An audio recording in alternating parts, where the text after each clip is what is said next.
we spent some time together one evening, and it was just totally normal, a college atmosphere. You're gonna drink, you're gonna have something to smoke, just totally relaxed. But then I remember something changed, like between one drink being handed to me or another, I felt I couldn't really control what was going on anymore, and all the lights were dimmed all of a sudden, and I wasn't in possession of my actual body. Like, I couldn't move or feel very much, and I was scared.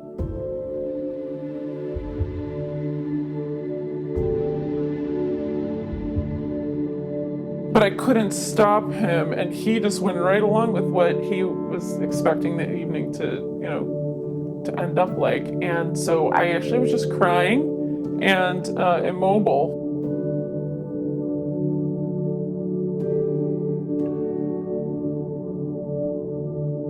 It took me for a long time to realize what happened that night, because I remembered it with so much shame that I had. I felt ashamed for drinking, I felt ashamed for smoking, I felt ashamed for spending so much time with that guy, and shouldn't I have known that he was interested, and shouldn't I have known things would go that direction, and I just felt so much shame. And then of course I felt ashamed for cheating on this boyfriend who was probably cheating on me too. I basically felt so much shame though, that I didn't tell anybody or really look at it clearly, because it was so filled with shame. But I did know something was especially wrong and hurtful about it, so I did, in my confused way, go and confess that. I confessed cheating on my boyfriend in the confessional because I felt that something was really bad here. But I didn't realize at the time that what was really bad here was that I had been date raped.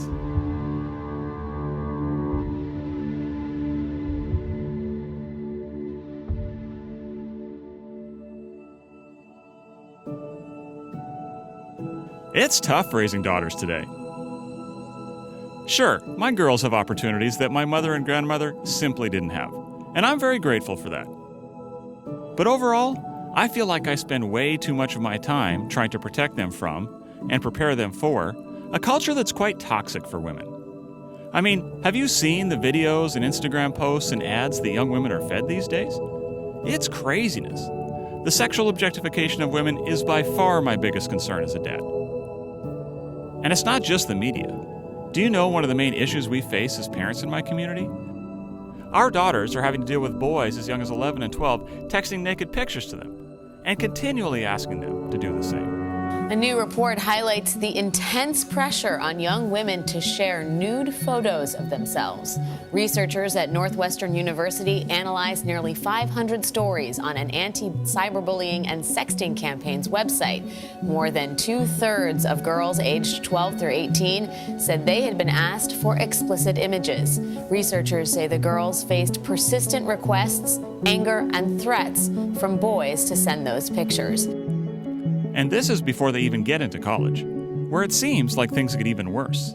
As if parents don't have enough on their minds sending their kids away to school, here's a stat that's going to send a chill down your spine. Based on a recent study, 1/4 of female college students say they were sexually assaulted. This is a frightening but very real part of the hookup culture. One stunning discovery in the report, misogyny and sexual harassment appear to be pervasive among young people. In this new report, 19% of freshman women at a large unnamed private university in upstate New York say they were the victims of rape or attempted rape during their first year at school.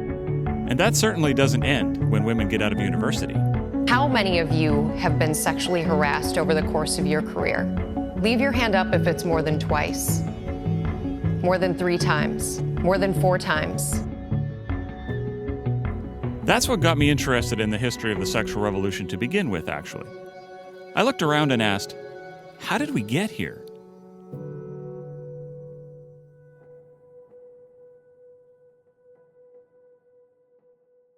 I am sometimes called the mother of the women's movement. My book, The Feminine Mystique, in 1963, broke through the image of women that was absolutely the only image of women in those years after World War II. The image Betty was reacting against was one of a supposedly blissful domestic suburban housewife. As technology advanced and the economy boomed in the 1940s and 50s, women were told that they could find meaning and joy and happiness in all the modern conveniences of life, and that they could be perfectly content baking cookies and shuttling their kids to school. According to the magazines and television commercials, this was the American dream. Well, that dream didn't make Betty content. And after conducting a survey of some of her Smith College classmates, she was convinced that millions of other women were asking the same question she was.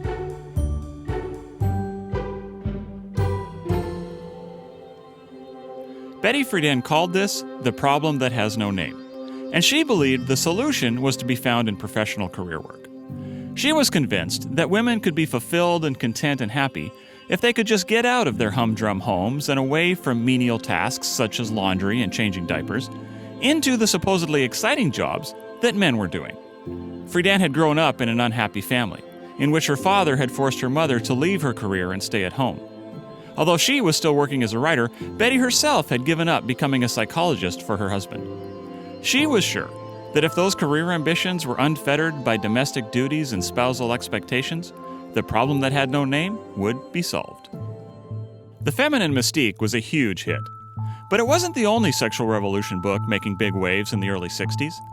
There was another woman author who also believed that contentment and happiness in life was to be found somewhere other than where Better Homes and Gardens was claiming. Long before Sex and the City's Carrie Bradshaw, Helen Gurley Brown wrote Sex and the Single Girl, the year 1962, a bestseller with a radical message at the time. Young women should enjoy work and sex. Sex and the Single Girl sold 2 million copies in the first 3 weeks after its release, and was quickly made into a movie starring Natalie Wood and Tony Curtis. In it, Helen Gurley Brown taught single women many of the same lessons that Betty Friedan was teaching married women. Domestic life was not all it's cracked up to be, and working hard in a career would lead to happiness. But Brown added one more element to the mix: unmarried, promiscuous sex. She's quoted as saying good girls go to heaven, bad girls go everywhere else, and humorously credited with separating more young women from their virginity than anyone else in the world. Sex is one of the 3 best things there are, in my opinion. I don't know what are the other 2. Like Friedan, Helen Gurley Brown was preaching a salvation message to women who had a problem they couldn't quite put their finger on. And when she became the editor at Cosmopolitan, that became the Bible of her crusade. The gist of Cosmo was hard work and sex without the kids will set you free. Formerly a literary publication, Brown turned it into a sex manual for young women, and it quickly became one of the world's best-selling magazines.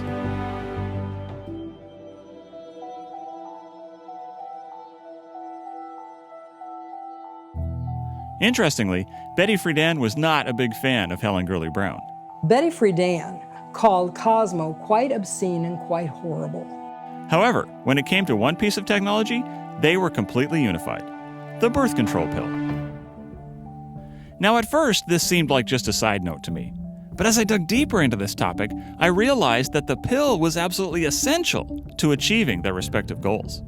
Does the sexual revolution happen without the pill? Like how important is the pill to the whole Absolutely not. It's absolutely crucial. I mean, contraception was the fuel that made the sexual revolution run. You take birth control out of the equation, and the sexual revolution could not get out of first gear. The birth control pill had been approved by the FDA in 1957, not as a contraceptive, but as an aid to menstrual disorders. However, stopping pregnancy was a well-known side effect, and soon more women than ever were mysteriously developing a need to have their cycles regulated by the drug. In 1960, it was officially approved as a contraceptive, and by 1962, 1.2 million women were taking it. By 1963, that number had ballooned to 2.3 million. For Friedan and Brown, the timing was perfect. After all, if you were going to preach that freedom and fulfillment could be found in money and careers and promiscuous sex, you had to have some way to overcome the pregnancy problem.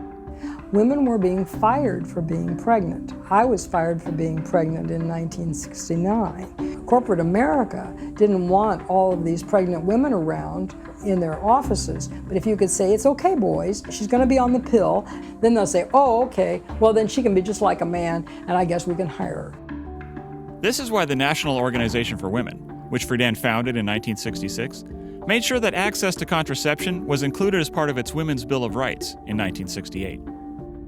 Can't be liberated sexually and not have the pill. You don't get very far. As for Helen Gurley Brown, it's no surprise that someone who called for women to have sex outside of marriage as often as possible would need easily accessible contraception to make that vision a reality. That's why she put a puff piece about the pill on the top of the cover of her very first issue of Cosmo, and why positive articles about the pill have been a staple at Cosmopolitan for the last 50 years. The pill finally made good on the great promise of separating sex in terms of sexual pleasure from all of its natural consequences. This promise had actually been made most vocally in the 20th century by a woman who came before Friedan and Brown, the founder of Planned Parenthood, Margaret Sanger. In their embrace of the pill, Betty Friedan and Helen Gurley Brown were joining a battle that had only recently won big victories, thanks in large part to Sanger's tireless efforts. In many ways, Sanger was a combination of Friedan and Brown. She had seen her mother die young after having 11 children, and was convinced that contraception would set women free from the drudgery and pain of domestic life. But she was also a big believer in promiscuous sex. She cheated on her husbands continually and didn't think anything of it at all. She had this wacko notion that, evolutionarily speaking, you had these sex juices in your body that if you released them all the time, it actually caused the genius somehow to effuse from your pores and transform you. Well, you read it now and you think, oh my gosh, crystals would be more scientific than this, palm reading or anything. But she really believed that. And of course, apparently, given how much time she spent bed hopping, she must have considered herself a genius of high regard. So contraception brought Sanger, Brown, and Friedan together to achieve a common goal: the unshackling of women from motherhood and domestic life. It also brought them together against a common enemy. Today, your opposition stems mainly from where? From what source? Well, I think that the opposition is mainly from the hierarchy of the Roman Catholic Church. At this point, the Catholic Church was basically the only institution speaking out against contraception. But, as I was surprised to learn, it hadn't always stood alone. Up until the first half of the 20th century, every Christian denomination across the board recognized the immorality of contraception. It wasn't until 1930 that the Anglican Church was the first to open the door to contraception, breaking an uninterrupted tradition for 1,930 years. All the reformers, from Luther to Calvin and beyond, recognized the serious immorality of rendering sexual intercourse sterile. And finally, the Anglican bishops buckled. Every 10 years they have this Lambeth Conference, and they were fully in agreement with the Catholic Church until that August of 1930, when, for the first time, a little crack appeared in the Christian dam. And within 10 years, all mainline Protestantism had collapsed as well. The Catholic Church was the only one that did not go back on this historical Christian teaching. However, it wasn't just a Christian teaching. It was actually predicted in 1930 by wise men and women around the globe, not only by Christians and certainly not only by Catholics, that if contraception becomes the order of the day, we will end up redefining marriage altogether and society itself will dramatically change. Sigmund Freud, of all people, who we know was no friend of religion, said this. He said, "The abandonment of the reproductive function is the common feature of all perversions." Likewise, Mahatma Gandhi also saw in as early as the 30s that birth control made beasts out of men, that it better enabled men to use women for their own lustful purposes. Theodore Roosevelt condemned contraception as, quote, "the one sin for which the penalty is national death." T.S. Eliot, the celebrated writer, described contraception as an experiment upon civilization that was bound to fail. But by the mid-1960s, most dissent had vanished, and there was some anticipation that even the Catholic Church was going to adjust with the times. There had been a commission that had been set up by Pope John XXIII to look into the question of contraception right around 1960. There was no sense that the church was going to reconsider its teaching on contraception. It was how would it present this teaching in a very different world. But when he died and Vatican II started, Pope Paul VI decided to greatly expand that commission. And somewhere along the line, in the course of that commission meeting, they decided they would change their mandate. and they would take up the question whether the church could and should change its teaching. Some of the deliberations of this commission ended up being leaked to the press. And by the time it was announced that the Pope would release a document concerning the morality of contraception in 1968, it was assumed by many that he was going to approve it. Everybody was so excited about something that would control overpopulation, help women be more active in the world, help people control their family size. They thought, wow, we found the magic potion right here. It's the contraceptive pill. But Paul VI, again, through very prayerful reflection, through all the evidence, was a very agonizing time for him. He issued Humanae Vitae and said what had been the constant teaching of the church, that God loves babies. Sex and babies go together. Is it okay to mess with that? Is it okay to break that connection? Well, Paul VI said, with the guidance of the Holy Spirit, no, it's not. Let's just say it was not well received. The dissent just blew up. Major Catholic publications, major secular publications, Time Magazine, all these New York Times, huge headlines. Humanae Vitae, as an expression of church teaching goes, is the most derided, mocked, ignored, unread thing that ever existed.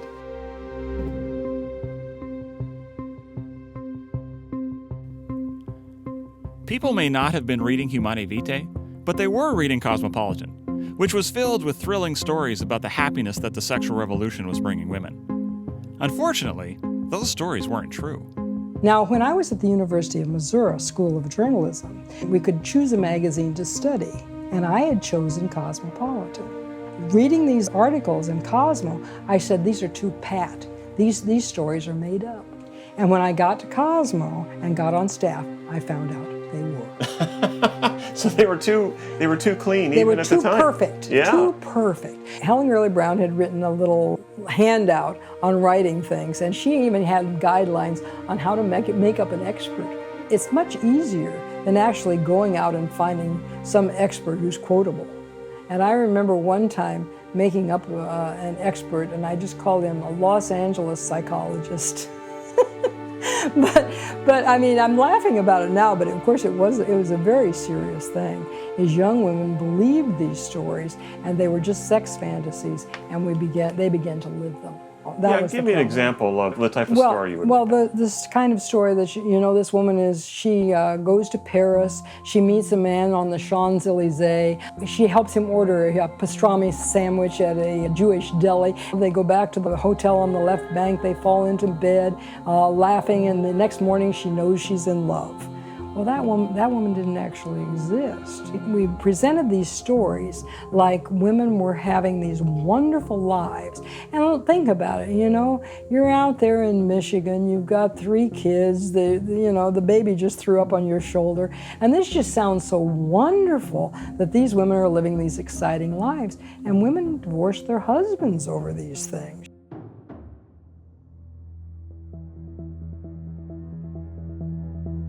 Fueled by this media campaign, the sexual revolution picked up steam. And it certainly did result in more women attending college and making money. In the early 1960s, just 7% of women completed 4-year degrees, and less than 10% of students in medical and law schools were women. Today, more than 1 in 3 get 4-year degrees, and women make up more than half of college students in the country. They also earn half of all law degrees and half of all medical degrees. However, this doesn't seem to have had the effect that was intended.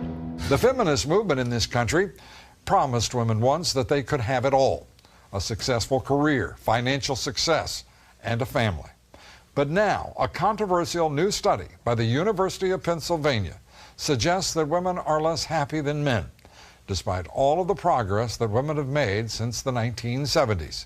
We're back on this Monday with today's woman and some upsetting statistics when it comes to us ladies and our happiness. Yes, according to one government study, women are less happy than they were 40 years ago. Despite a movement that brought so much progress to American women, their happiness has dropped relative to men over the last 3 decades. I'm actually quite surprised by this report because career opportunities are very extensive, and I actually don't know why that would turn up, and I think why is the actual critical issue in this whole point. If you're coming up with a result that's surprising.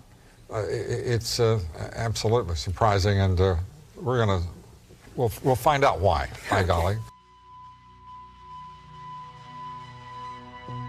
The American Psychological Association has released the results from its annual Stress in America survey. So here's who's the most stressed out in America: women and millennials. Bloomberg created a profile of the most stressed out person in America. She's a woman in her late 20s or early 30s, taking her young son to school on the bus. After she drops him off, she might sneak a quick cigarette before heading to a job that pays less than $50,000 a year. Just another young parent trying to juggle work and family, money and bills. Even millennials without kids are stressed, though. A record number of them may have college degrees, but this has come at the cost of huge student loan debt and a bloated job market. That's one reason a record number of millennials are living back with their parents. Speaking of parents of millennials, having their grown-up kids at home is only one of many issues causing them stress. According to the Gallup Healthways Well-Being Index, middle-aged American women have the lowest well-being of any age group or sex. And this is why. Let's go. Come on. Debbie gets up with the sun. Her kids still live at home. She works a full-time job. Hi, Mom. Takes her lunch break to visit her mom, who recently suffered a stroke, and is trying to balance her marriage, all while attempting to stay healthy. Yeah, those days I want to find a corner and, curl myself up and get away from everybody and everything.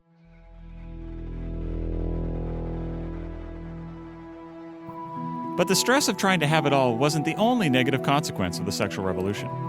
It also had a very distinct effect on relationships and family life. Interestingly, many of these developments had been explicitly foreseen by Pope Paul VI and others. It was predicted, in fact, that we will see an increase in adultery, an increase in premarital sex, an increase in divorce, an increase in fatherless children, and that would lead to an increase in crime, drugs, poverty, so many of the social ills we're experiencing today that we just kind of take for granted as part of the world.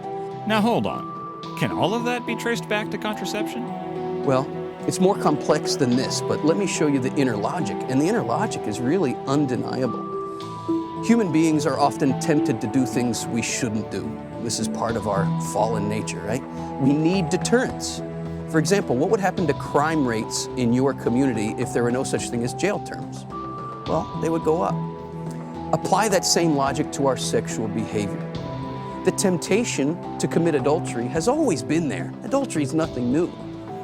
But take away the main deterrent from committing adultery, which is the fear of an unwanted pregnancy, and what's going to happen to rates of adultery in a given society? They're going to go up. What's one of the main causes of divorce? Adultery. The sexual revolution certainly did lead to an increased divorce rate. But for decades, the message has been that this really isn't a bad thing because women are better off and kids are resilient. Dr. Jennifer Roback Morse runs an organization called the Ruth Institute, which is dedicated to helping victims of the sexual revolution. According to her, divorce has actually been a disaster, and women and children have been particularly hard hit. My husband and I experienced 4.5-year infertility crisis, and we resolved that crisis by adopting a little boy from a Romanian orphanage. He arrived in April, 2.5 years old, and then our daughter was born 6 months later. But those two kids showed us very clearly, children need their parents. And children are not potted plants that you can put on a shelf and water them once in a while and they'll be fine. That is just not true. So much goes on in the first 18 months of a child's life. And we saw that with our little boy by what he had missed and how difficult it was to make up all the things that he had missed. He's doing fine now, thanks be to God. But it was scary. It was a very scary time. But that's what convinced me that children need their parents. And you will never talk me out of that. I don't care what slick ad campaign anybody comes up with or what kind of propaganda comes down the pike saying that kids are resilient. Ugh. Kids are not that resilient. Kids need their own parents. And so that was the turning point for me. Leila Miller started chronicling the effects of divorce almost by accident. She noticed some sadness in one of her friends that seemed to be related to her parents' divorce, and she was curious about it. So she put out a questionnaire on Facebook asking for feedback from now adult children of divorce. I got, probably in the first 2 days, I got about 100 people. I got what I consider to be an avalanche of pain. You can't even imagine what the children of divorce go through. They all had so many of these issues, and they can point to, especially now as adults, because maybe at the time they didn't even understand, why am I full of such self-loathing? Why am I so insecure? Why am I looking for love in all the wrong places? Why am I acting out violently? And then they realize as they grow up, my whole identity, even who I am, everything I knew about my life was blown apart. I had no say in it whatsoever. And I was expected to go along with it and think it's good. And no one, not even counselors, no one asked me about how I felt about it, or whether I had some thoughts that weren't so pleasant about what's just happened to my life. Here's one I hear all the time. Your parents get divorced, then they get remarried. So you're going from one house to the other. But your remarried parent over there, they have a child together. And that child doesn't have to go anyplace. That child gets to be with their mom and dad all the time. But you are going back and forth from mom and dad. And when you go to your dad's house, there are pictures of dad and his wife and their children and their whole extended family on both sides. All of that's on the wall. But there are no pictures of you with you and your mom and dad, or your mom's side of the family. None of that is over there. It's like half of your family doesn't exist half of the time. So having two half homes is not the same as having one home. Themes of isolation, themes of abandonment. A lot of these people go on to their own marriages in stark terror of either being abandoned or abandoning and leaving their own marriage because they never had a model of how to stay. And so you get some of the participants who are explaining how they would plan, even though they had a wonderful spouse, but they would plan for that day that either they would have to leave or that the spouse would up and run, and yet there was nothing wrong with their marriage. It never, ever ends for the children of divorce. It shows up at holidays, it shows up at weddings, it shows up at graduations. Who's supposed to have the seat of honor? Is the new wife really going to come? Do we have to put up with the stepdad? It goes on and on and on. The idea that kids get over it, it's just not true. It wasn't until one of their parents actually physically died where they felt it's over. And this could be decades after the divorce. And others said, almost identically, some of them, when their one parent would die, and then they said, oh, I guess my parents aren't getting back together. The message that the kids get is that love can stop, that love, even though it was supposed to go on forever, ends when you're not happy anymore with the person. So that sets them up for a life of thinking, okay, I'm only lovable until I'm not, and then what happens? Kids aren't the only ones adversely affected by divorce. Women suffer as well. Studies show that women who have been divorced have much higher financial, emotional, and psychological stress than their married counterparts. Part of this is simply the extra workload they take on. A new report today confirmed what millions of us already know, that the powerhouse driving so many families are moms who work outside the home. They're the primary breadwinners in a whopping 40% of families, nearly 4 times the number in 1960. And of those women, 63% are single mothers, with a median income of only $23,000. There are 10 million single mother-led families in the U.S., which is triple the number in 1960. If it were not that divorce touched on sex, as Peter Kraft has said, it would not be allowed in this society, something that is that detrimental to the foundations of society. And yet because it's about sex, because marriage is about sex, divorce is about sex, we allow it. We allow it and we affirm it.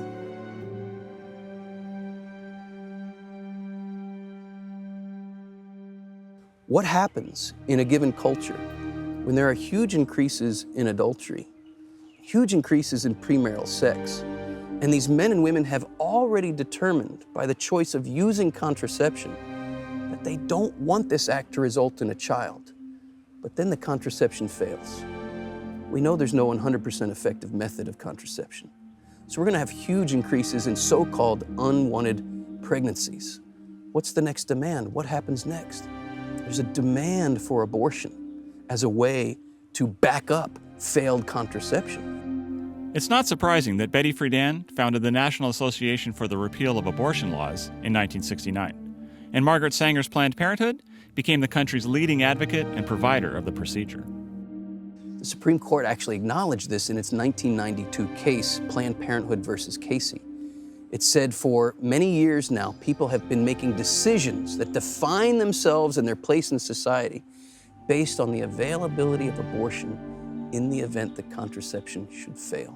I read in the Guttmacher Institute, Planned Parenthood's research arm, this is coming from Planned Parenthood, I found this amazing stat that a woman taking a contraceptive with a 98% effectiveness rate has a 70% chance of experiencing an unexpected pregnancy if she uses that contraceptive method over 10 years.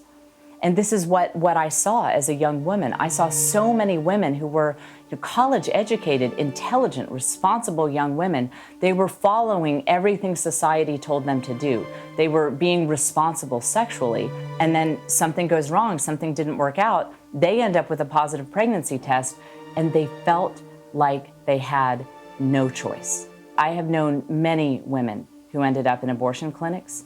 Not one of them ever felt like she really had a choice. Once the feminists started pushing for abortion and contraception, I just naturally thought those were good for women. So I got pregnant the third time by surprise. I had been so unhappy on that pill that I didn't want to go back on it. But we had 2 children, we just had a second, and we didn't have a lot of money. So I went back to a doctor and I said, I don't like this pill, it makes me depressed. He says, oh, aren't things going wrong in your life? It can't be the pill. And so he gave me the prescription. I was so mad at him, but I took the prescription and walked out the door. But he didn't bother to tell me that you have to take that pill for a month before it's effective. And I started, and I was pregnant within a month on that pill again. And so this time, we were in a panic because we didn't have much money. Our books were not selling that well. We had 2 children, and at this point, we decided we had to have an abortion. And that was the worst decision of our lives.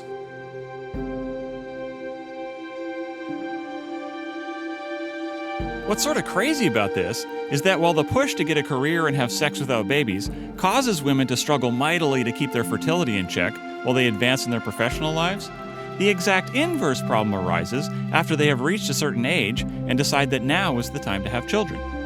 Dr. Morse categorizes this group of people as heartbroken career women. I came up with that terminology because that was my story.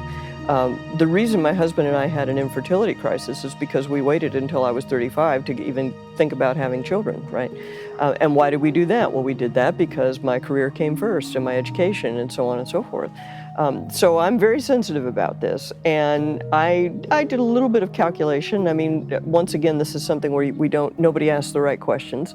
But I estimate that there are probably 500,000 women in the United States with advanced degrees who have some kind of impaired fertility. What's really notable is that the number of IVF babies is going up, and the number of babies being born in general is going down. Do we think this is because people are waiting later? Do we think this is because people are having a tougher time giving or conceiving au naturel? What do we think? You know what? No one knows for sure, but the waiting longer for giving birth is probably the best bet. It's very strange. You severed sexuality from procreation. And what happened was that we're having sexuality through any means for any end and procreation by any means for any end. What was more strange than people throwing away children at the same time they're frantically trying to have them by any unnatural means? The result is that 40% of women in America nearing the end of their childbearing years say they have less kids than they would have preferred. The reason it's so insidious is that we've been sold the idea that in order to participate in the economy, you must follow the same path that the men have followed. So what we did is we took the higher education system, we took the economy as given, and we've asked women to adapt their bodies to the economy and the university life. And I say that what we need to do is to take women's bodies as given and make the economy and the university adapt to us.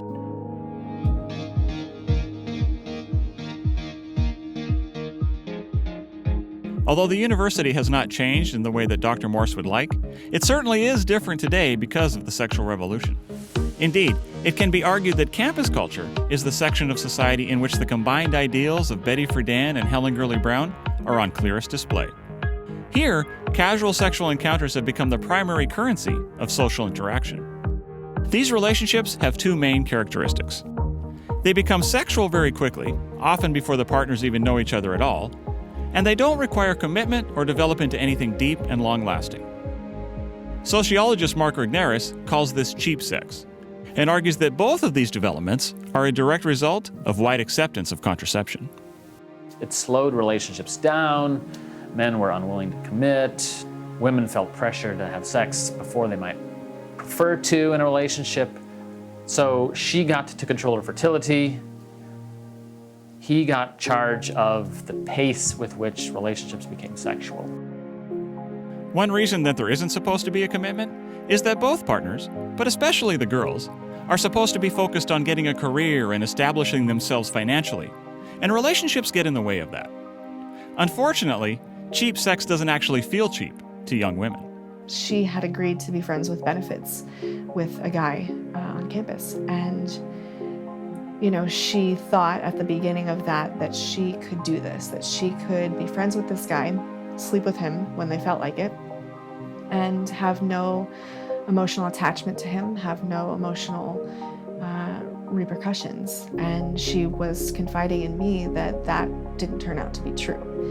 It was very difficult. She found herself wanting to be loved by him, wanting to be pursued by him, and he wasn't going to do it because the agreement was we use each other, mutually beneficial use, and then we move on when we don't want to do that anymore.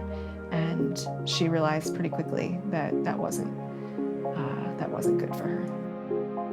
During those years, what shaped my idea of the male-female sexual interaction was just men have these desires, whether or not they tell you they won't act on them ahead of time, they will act on them, and then you go along with it to not be awkward.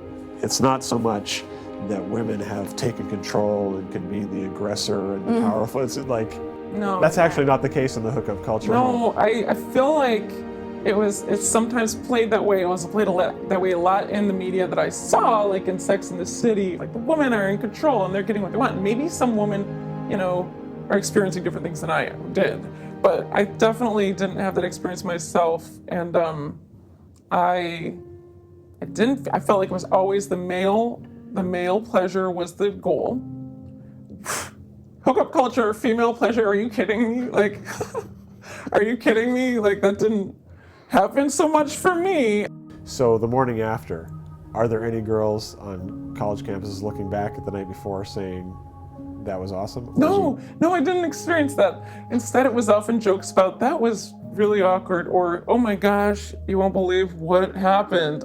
Those kind of jokes. Or you come up with nicknames for the guys, which sounds really silly and demeaning, but I think it was our way of making light of just what we were doing.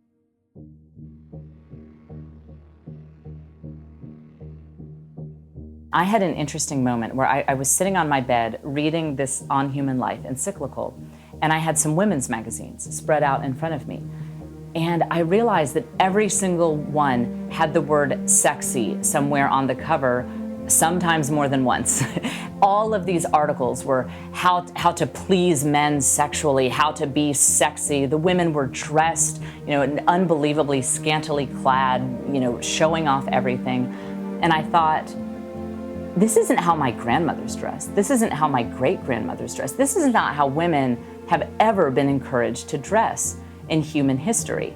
And I had always bought into these ideas that, that's because women were repressed, and it was an anti-woman thing that women didn't used to, let it all hang out. And then I thought, as a woman, I don't think I want to be told that wearing micro mini shorts and a tube top is how I should be dressing. I wish the standard of style was frankly a little more forgiving. I thought this is actually very anti-woman, this new image of women where we all have to have perfect bodies with not a flaw on them and wear these fashions where everything is just hanging out all the time. And I thought, when did this style of dress change? When did it go from women dressing in a fashionable but dignified manner to having to look like stripper Barbie all the time. And I realized it was right around when our society accepted artificial contraception. And in Humana Vitae, Pope Paul VI predicted back in the 60s, he said, if we accept artificial contraception, men will start to look at women as objects. Women will start to feel pressure to make themselves objects for men. And I looked from that encyclical to the magazines on my bed, and I realized it happened. He was right. Contraception has readjusted the relationship between men and women forever. It's a complete game changer. The man can use the woman as a sexual object. The woman, thanks to contraception, becomes a masturbation device. And we see this working itself out in the mainstreamization of pornography. When Humana Vitae was released and rejected in 1968, within 12 months, you had pubic hair in Playboy magazine for the first time. Then you had the rise of other more gnarly, more hardcore magazines. The Hustler, Penthouse was the next generation. And then with the invention of the modem, you have internet pornography, which is, I mean, you can access the most horrifying, illegal content with a click of a mouse. All of it was enabled by this fundamental refusal to organically unite children with sexual experience. Pornography has become so pervasive and is so clearly harmful that governments around the world are starting to call it a public health crisis. And it's not just the objectification of women directly that is a concern. Porn also hurts women by being a major cause of divorce. Indeed, 56% of divorce cases involve one of the parties having an obsessive interest in pornographic websites, and a full 68% involve one party meeting a new romantic interest over the internet. Porn is also a major reason why there are fewer marriable men to begin with. People are turning into, quite literally, zombies. We're worried about zombies coming from some weird, virus that aliens give us, and it's like, there's men walking around bleary-eyed. There's not much left of them but a right arm and eyes and internet connections. And what else do you need for a zombie? They're dysfunctional. They're not able to do anything. They're non-males. They're almost non-humans. And while making men into zombies, we've gotten rid of women altogether. Think what has actually happened. The pill has made women obsolete. It disassociates sexual pleasure with marriage and procreation, and it's just unleashed wherever I can find pleasure. Well, pretty soon it doesn't have to be with a woman.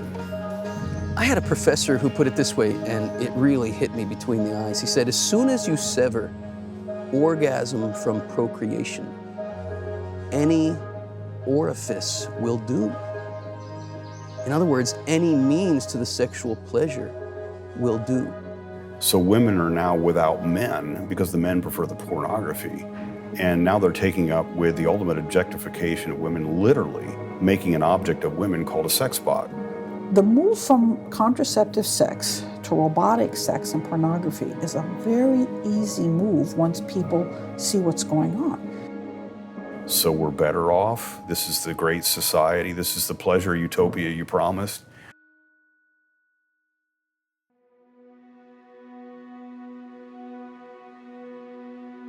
My father left when I was 2, and then growing up, I got very attached to my grandfather.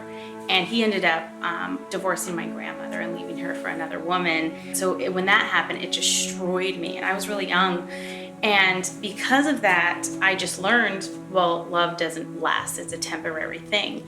So when I got to high school, it just kind of rolled over into my relationships. And I had my first serious relationship at about 15.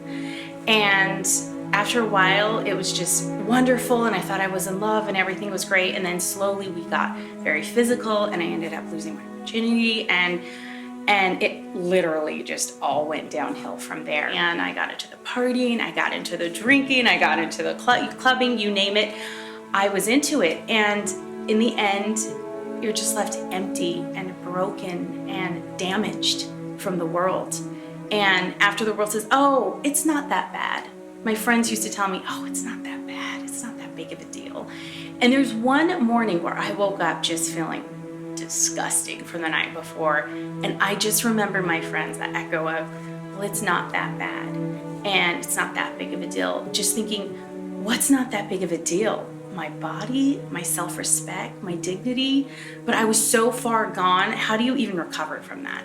When a person is being used, they know it. They know it in the depths of their being. They may deny it, they ignored it, and I tried, but I knew it. And after a while, you realize a person's not spending time with you anymore. They're just spending time with your body. And there I was, a healthy 16-year-old, taking birth control and popping pills and taking Depo-Provera shots so I wouldn't get pregnant, all the while so I could just be used by people. It just didn't make sense to me. One night my mother came to me because she just didn't know what to do, and she said, "You're going to a chastity talk today." I said, "No, I'm not, thank you." She said, "No, you're going." I told her, "I'm not gonna go listen to some dork talk about sex. Thanks, but no thanks, it's not happening." And I thought, oh, I'm gonna lose my car. So I thought, oh, okay, I'll go. Let me just go to her talk, and I'll sit in the back for 15 minutes and I'm out of there. And I went and I stood in the back of the church, and the 15 minutes that I thought I was going to sit there, God literally changed my life. That speaker was sharing insights based on the teachings of Karol Wojtyła, the man from Poland who became Pope in 1978 and took the name John Paul II. I look at the teachings of Pope John Paul II and the theology of the body and how it impacted my life. And it just showed me my dignity, my value, my worth, what I was created for, my sexuality was created for. It opened up a whole new world. It is a world that John Paul II had been exploring for decades, and which was very close to his heart. For the first 5 years of his pontificate, he delivered about 130 Wednesday audiences, which have now come to known as the theology of the body. We identify theology of the body by St. John Paul the Great with his Wednesday talks from 1979 to 1984. But the foundation was laid 20 years before that in 1960 with the release of then Cardinal Wojtyła's book, Love and Responsibility, which came out providentially the same year that the first birth control pill called Anavid was approved by the FDA. Literally at the same time that this pornography and birth control pill were coming through, the church was looking honestly to find a way to proclaim to this culture what is good, what is true, and what is beautiful. And one particular bishop in Krakow, Poland, found his own way. In that book, Love and Responsibility, which is it's a difficult read, it's very dense, very, very rich and very deep, he was saying things that no Catholic prelate ever said. Things like the importance of husbands giving their wives orgasms. It was a rare find, whether among a clergy or a rare find even one in the Catholic world that spoke so deeply and eloquently about the meaning of love. And that became a powerful antidote to the sexual revolution. St. John Paul II and I are very tight. I love JP2 so much.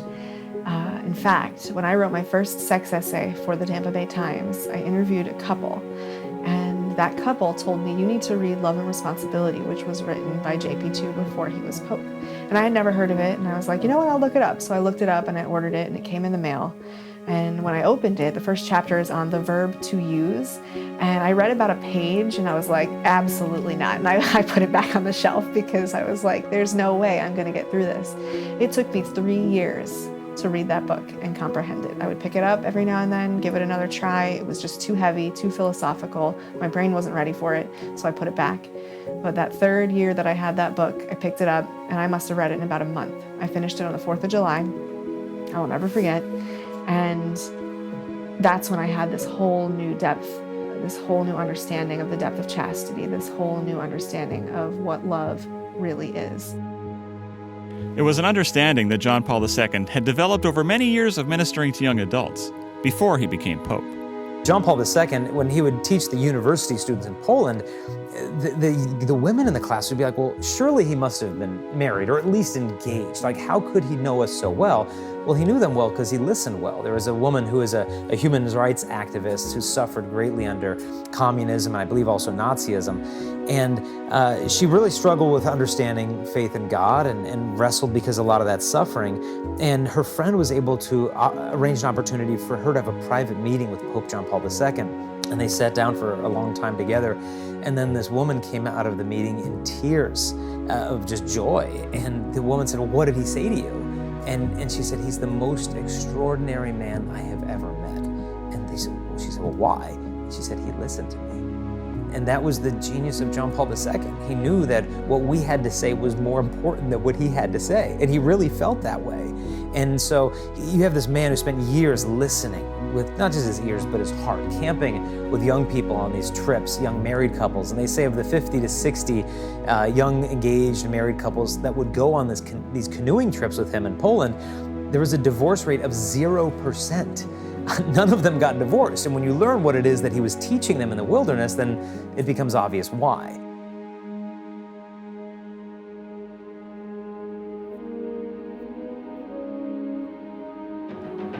One of the main points of John Paul II's teaching was that women were getting a raw deal from the sexual revolution.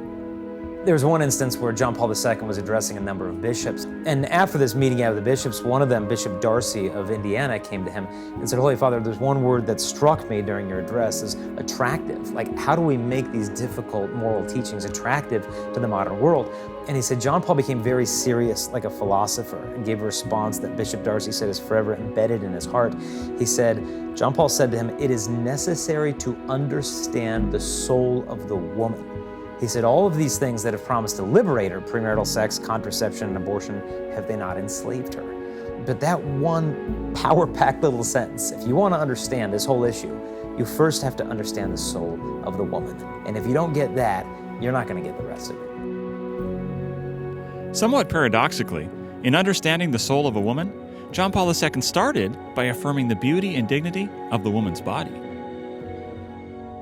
What I love about it is that it's counterintuitive. You think, well, if there's an emphasis on the body as evil or sexual excesses, the solution you'd think would be to focus on the soul and spirituality and prayer. It's not what John Paul II did. He focused on the body and the goodness of the body, and the body as an integral part of who we are, and not an instrument, not an external, kind of widget that I use at my will, but I am a body and I am a soul. And so it's that integration that powers the message of the theology of the body. It was this love of the body that led John Paul II to take the loincloths off the nudes in the Sistine Chapel. Yeah, when Michelangelo originally painted the Sistine Chapel, people got pretty upset about it in the Vatican, saying, this is like a stew of nudes. This belongs in a tavern or a brothel, not a papal chapel, all this nakedness. And so as soon as Michelangelo died, because he wouldn't do it in his life, they had many of them painted over. They chiseled out Saint Blaise, his whole head out of it, and changed the direction of it so he would be looking away from Saint Catherine of Alexandria, who was nude. And so they had all these renovations. And John Paul II said, no. Purity is not about spending the rest of your life avoiding the sight of the human body. Purity is about seeing the glory of God in and through the human body. And so he ordered these restoration artists to go through and peel away the years of the soot and the grime, and to be able to take off many of these loincloths and restore it to its glory. And in many senses, that's what he did to the church's teachings on sexuality. That many of them had been encrusted under these countless misunderstandings and just a confused notion of what the church really taught. And he kind of peeled that away so we could see God's original design for human sexuality and all its beauty and all of its glory.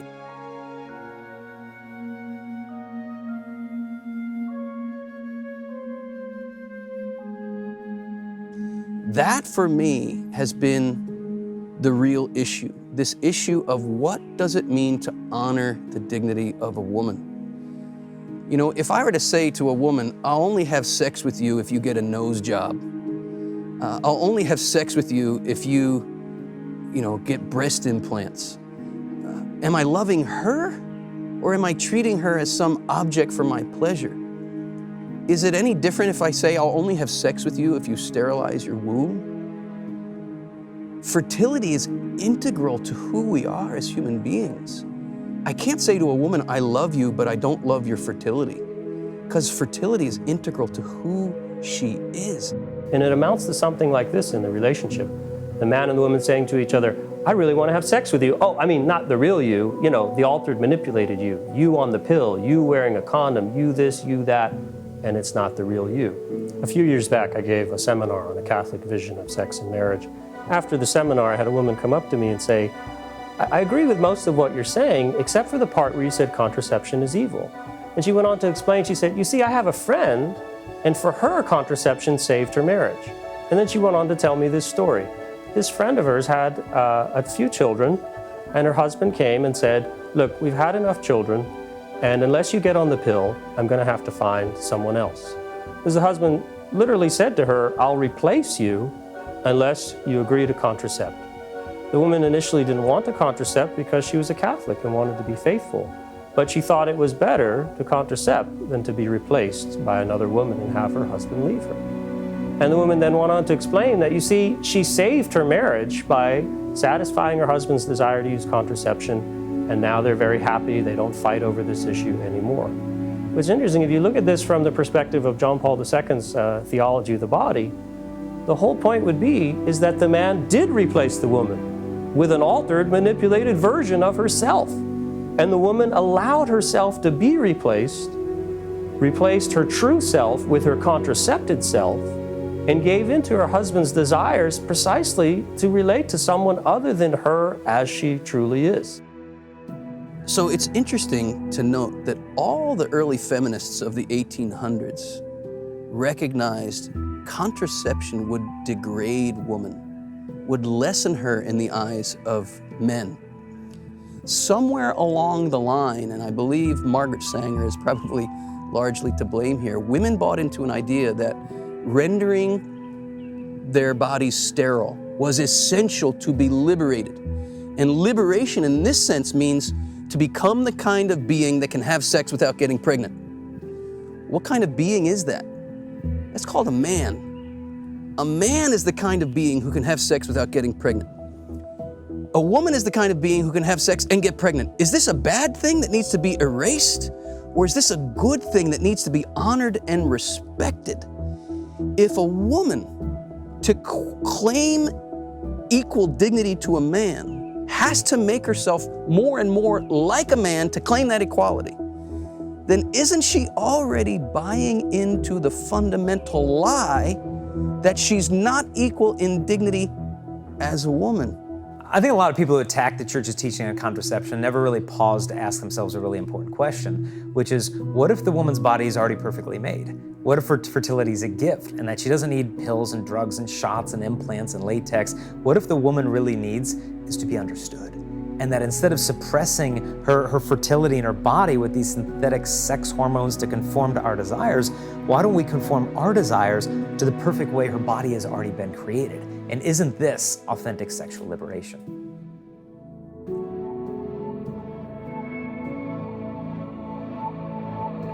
John Paul II also talks a lot about the language of sex. He notes that the body and the way we use it sends particular messages to others. The sexual act has a meaning. It's what one person is saying with his or her body to another person.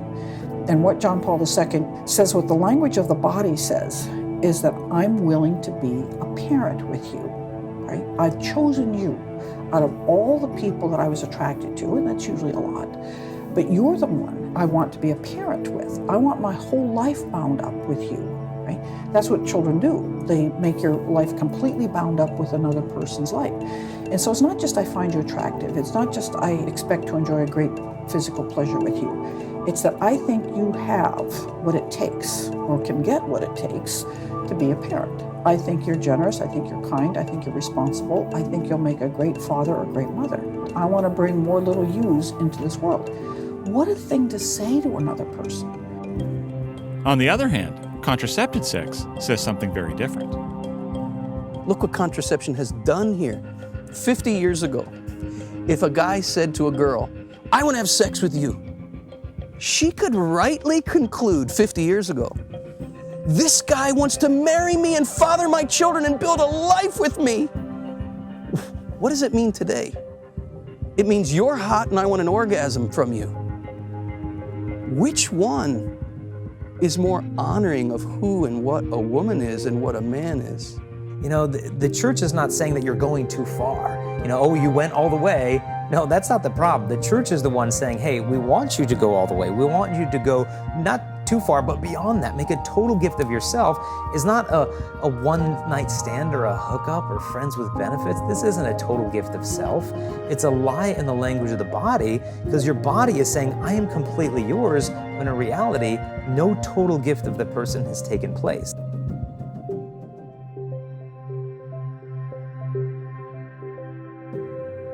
The idea that there should be a gift of the total person comes from John Paul II's definition of love. A lot of people think love is strictly a feeling. In the thought of Bishop Wojtyła, he recognized love as self-gift. Love is about willing the good of the other person. It's about making sure that this person's needs are met. It's about laying down your life for this person. Or you're actually wanting to do what's best for the other. And when you explain this to people, like, yeah, it makes sense. I know that ache of being alone and that ache of dissatisfaction when I've settled for something less than love. So the opposite of that then is not so much hate as we usually think of it as an emotion. What's the opposite of love then? So if love is this self-gift, willing the good and entrusting ourselves to the other, he posited that if it's in the will, then the opposite is to use one another. So instead of willing the good for the other, we appropriate, we take from the other for ourselves. And we don't entrust ourselves to the other, but we separate and protect ourselves from the other. So this use and protect is really the opposite of love, which is self-gift and entrusting ourselves to. For John Paul II, contraception is wrong then because it kills love. Contraception changes the very nature of the sexual act from loving a person to using a person. Now, sexual pleasure is a great gift from God, and we need to rejoice in that gift properly understood and lived. But as soon as you remove fertility from the sexual equation, the goal is no longer starting a family. The goal is no longer serving the next generation. The goal is pleasure. And when pleasure is the goal, what do other human beings become? They become means for our pleasure.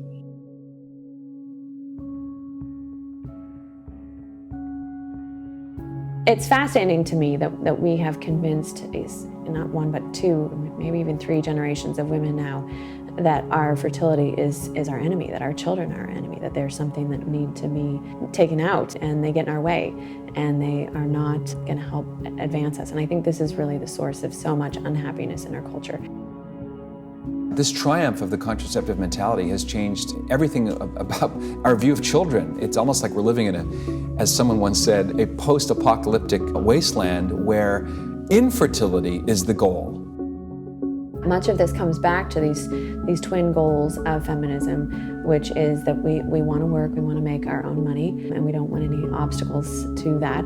And secondly, we want to be empowered in our sex lives, and we don't want obstacles there either. Look at the language of contraception.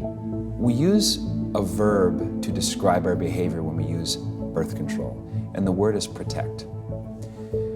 If it's really cold in northern Alberta, I need to protect myself from the frigid air. I wear a parka or I stay indoors. If I'm at war, I need the protection from the enemy with a bulletproof vest or a tank or whatever. But what am I protecting myself against when I use contraception? A baby, the coming to be of a new human person. We should not be using the language of protection to surround and to infiltrate what is supposed to be the ultimate experience of safety and security and peace and communion.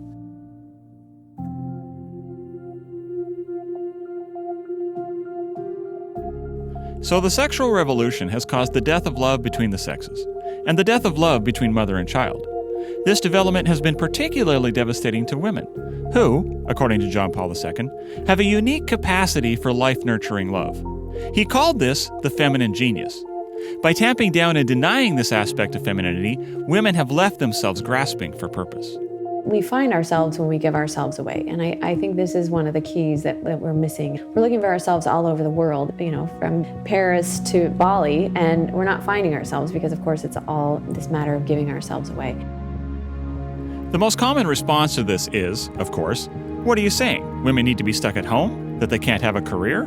That's the interesting thing, is the pendulum. People think you're either saying women have to be astronauts and firefighters, or they need to be doormats. And I think we're getting to the point in the generations where people are getting tired of this. Like, okay, we know women can be astronauts. We know women have these gifts. We know we have all these abilities. Can we please get back to the things that are going to be really stirring our hearts? And there was an article a few months ago, women that were very professional, they were making a lot of money, they had great jobs, but at the end of the day, they said, I just want to go home and grow a garden. I want to quit my job in Bahrain and I want to go have a family. I want to go bake bread. And this was my experience. One of the things that I wanted to do more than anything was to make cookies on Saturday with my niece and nephew. And of course, they lived across the country and I couldn't do that, but it was just this simple desire that I think that we have for doing something more with ourselves. Yes, we've gained great opportunities, but that's not really where our hearts are. By her very nature and being a woman, God has called all women to motherhood. And it doesn't necessarily mean biological motherhood. It could be spiritual motherhood or emotional motherhood in different ways, but it's a gift that's distinct to the female sex. I think women have this capacity to nurture. This is the kind of woman that when you leave her presence, you know yourself better. You know something about yourself that you didn't know before. You feel like more of yourself or more of a person. There's something healing and life-giving about it.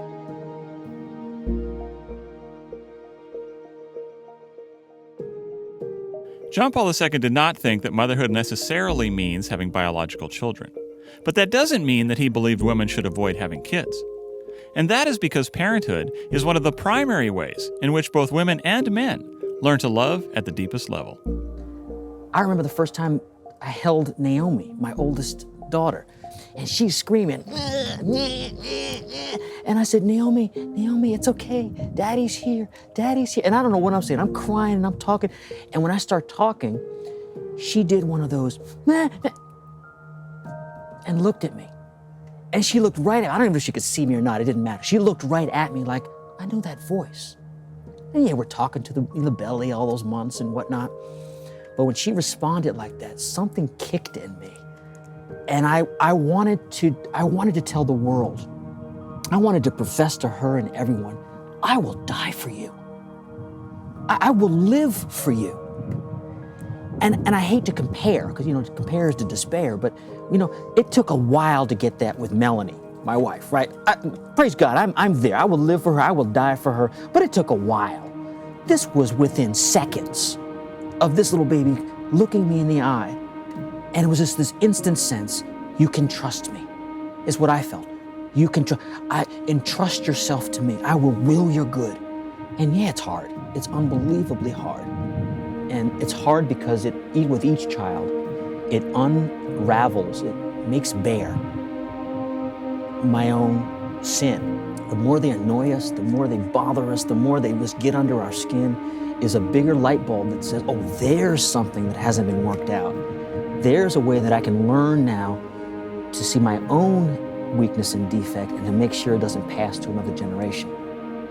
I had my first child when I was 35. I thought, these first 2 months, these are hard, but it's gonna get better. And it did a little bit, but there was still huge transitions. I remember even just thinking about going into the store, I have to take this child with me all the time. And it was just, I was used to traveling the world. I lived in France, I lived in Poland, I lived in Italy, and suddenly my life has just turned upside down. But the bigger thing was that I thought, every week I had this sense like, okay, next week's gonna get easier. It's gonna be better next week. And then finally it dawned on me like, wow, what if it's not supposed to get easier? What if there's some real gifts in this difficulty that I'm not even paying attention to because I'm so focused on when will this get easier? And as soon as I kind of had this insight, like motherhood is supposed to help take me out of myself and help make me more selfless, then all of a sudden motherhood had this whole new cast, and I sort of understood the things that were happening interiorly to my own soul. I was becoming less self-absorbed. I was becoming a lot more patient, a lot more compassion, all of those kinds of things. And I think the place where this was most striking to me in my life was air travel. I used to fly a lot, and I always had great seating and very well taken care of because I had so many points. And so when I had my children, I'd been several years, all those points were gone. I had no status. And I was so excited to just be on a plane and not have anybody bother me. But I didn't care. I was in the back of the plane and sort of, in a corner by myself. Like, it didn't matter that I wasn't in business class anymore. It was just But prior to that, I would have been, I think I probably was a terrible flyer, and I would have been really upset and cranky about being put in the back of it. So, you know, it was just a small marker of where my patience and what kind of a person I was being transformed into by that experience of just being grateful for everything and having a sense of gratitude instead of, you know, that awful flyer that nobody wants to deal with at the front counter.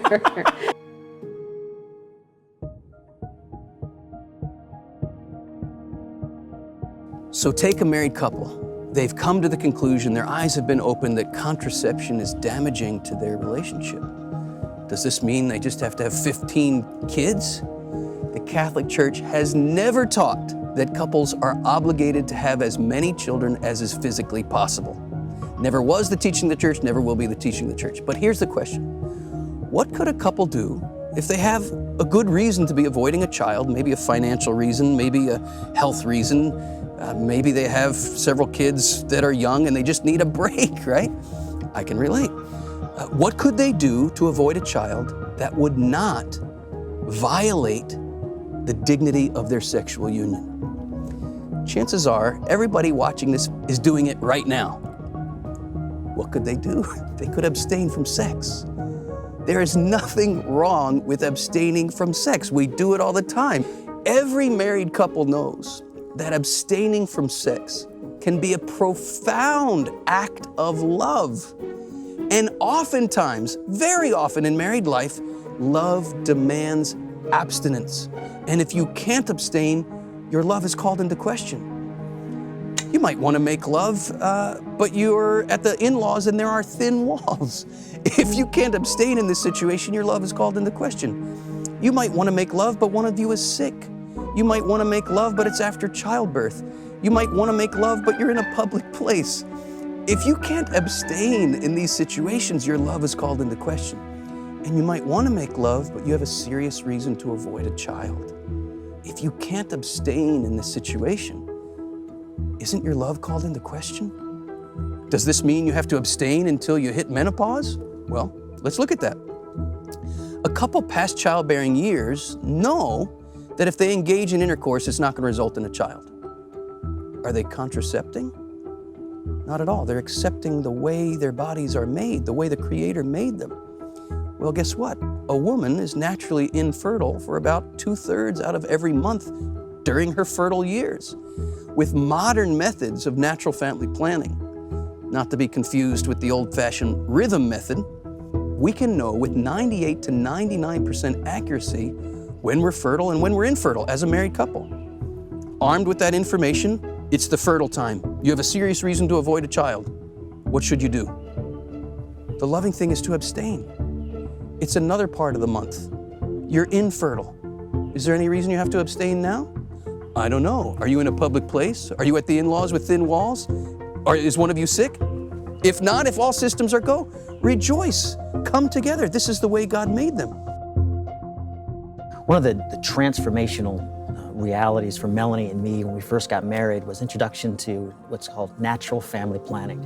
And we grew up Catholic and thought we'd been around circles. We never even heard of this before. So literally we're on our engaged encounter weekend, sitting on the floor, you know, one of these evenings, and this couple, this is not even cliche, they rolled in with a little 3 Series BMW, jumped out of the car into the retreat center, gave like a 12-minute talk on NFP, natural family planning, blah, blah, blah. And Melanie and I, we both got graduate degrees, we're Catholic, we're looking at them like, what the heck are they talking about? I mean, they were given this enthusiastic, this has changed our marriage, you know, 98% effective, and book this and blah, blah, blah. And we're looking at them like, we should find out more about that. Every other couple in the room there was like, that was a waste of time. But Melanie and I went up and we signed our names to find out more information. Because you know what it was? It was them. There was something about them that was attractive. We weren't sold from hearing it the first time. We looked at them, we're like, whatever they got, you know, we want that. That was the truth. That changed our life. What I found about using natural family planning instead of artificial contraception for child spacing is it's really more of an alternative lifestyle than an alternative to contraception. It is completely effective. There are these wonderful modern methods that have sometimes an even higher effectiveness rate But it's a mistake to see it as an alternative to that, because it requires that you approach human sexuality from an entirely different perspective. It is a sacrifice-based method of child spacing. You don't get to do whatever you want, whenever you want. And that is the big difference between natural family planning and contraception. With natural family planning, we're talking about abstaining from intercourse during the woman's fertile period. It amounts to waiting for each other. But in contraception, there is already a statement there, although we could wait, we're not going to wait. And it comes across simply as this: sex with you is good, but not worth waiting for. You're not worth waiting for. You see, my love for you doesn't inspire self-control in me. You don't inspire self-control in me. You see, this is the point of contraception. Love is patient, but I'm not. See, the problem is that we have been trained as a culture, particularly since the advent of the birth control pill, to look at love through the lens of sex. And it's almost like looking at a binoculars the wrong way. We're really called to understand sex through the lens of love, right? That sex is a particular expression of love, not the false idea that you get love through sex.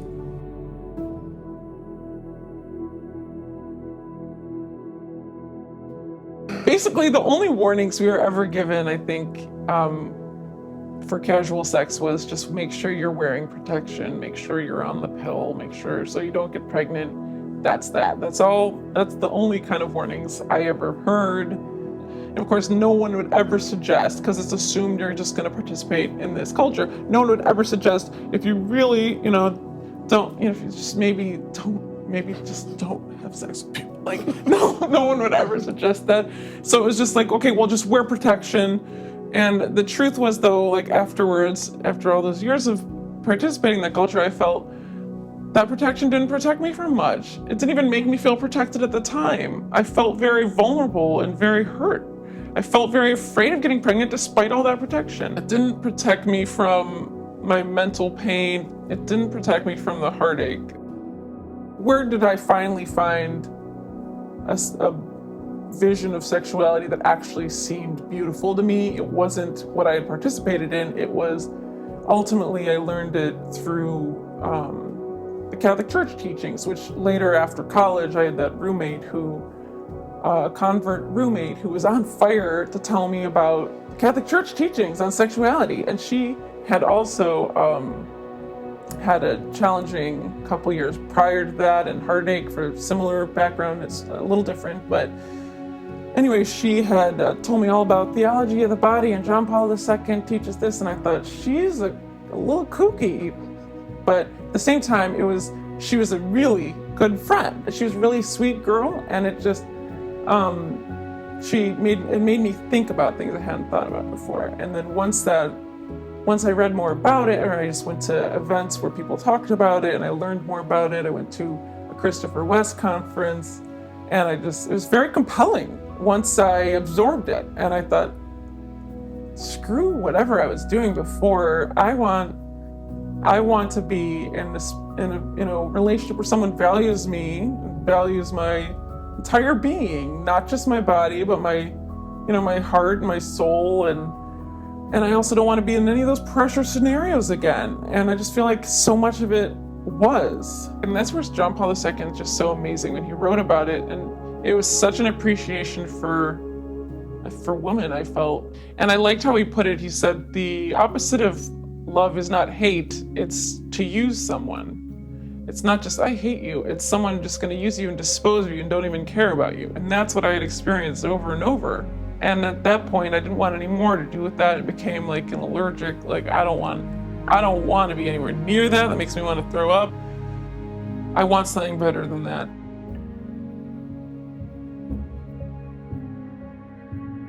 We know 50 years after Humanae Vitae better than we ever knew at Humanae Vitae. We've been living in, contraceptive hothouse. The experiment's been done. You could think at the time, it was possible to think in 1960, 1968, that contraception was going to make things better. It's not possible to think that now. It's impossible for anybody who has eyes to see to think that contraception has been an overall benefit for men, for women, for children, for a culture. I am done with all that I've called love. Won't go back, my heart is all torn up. But you've been here, fixing me with needle and thread.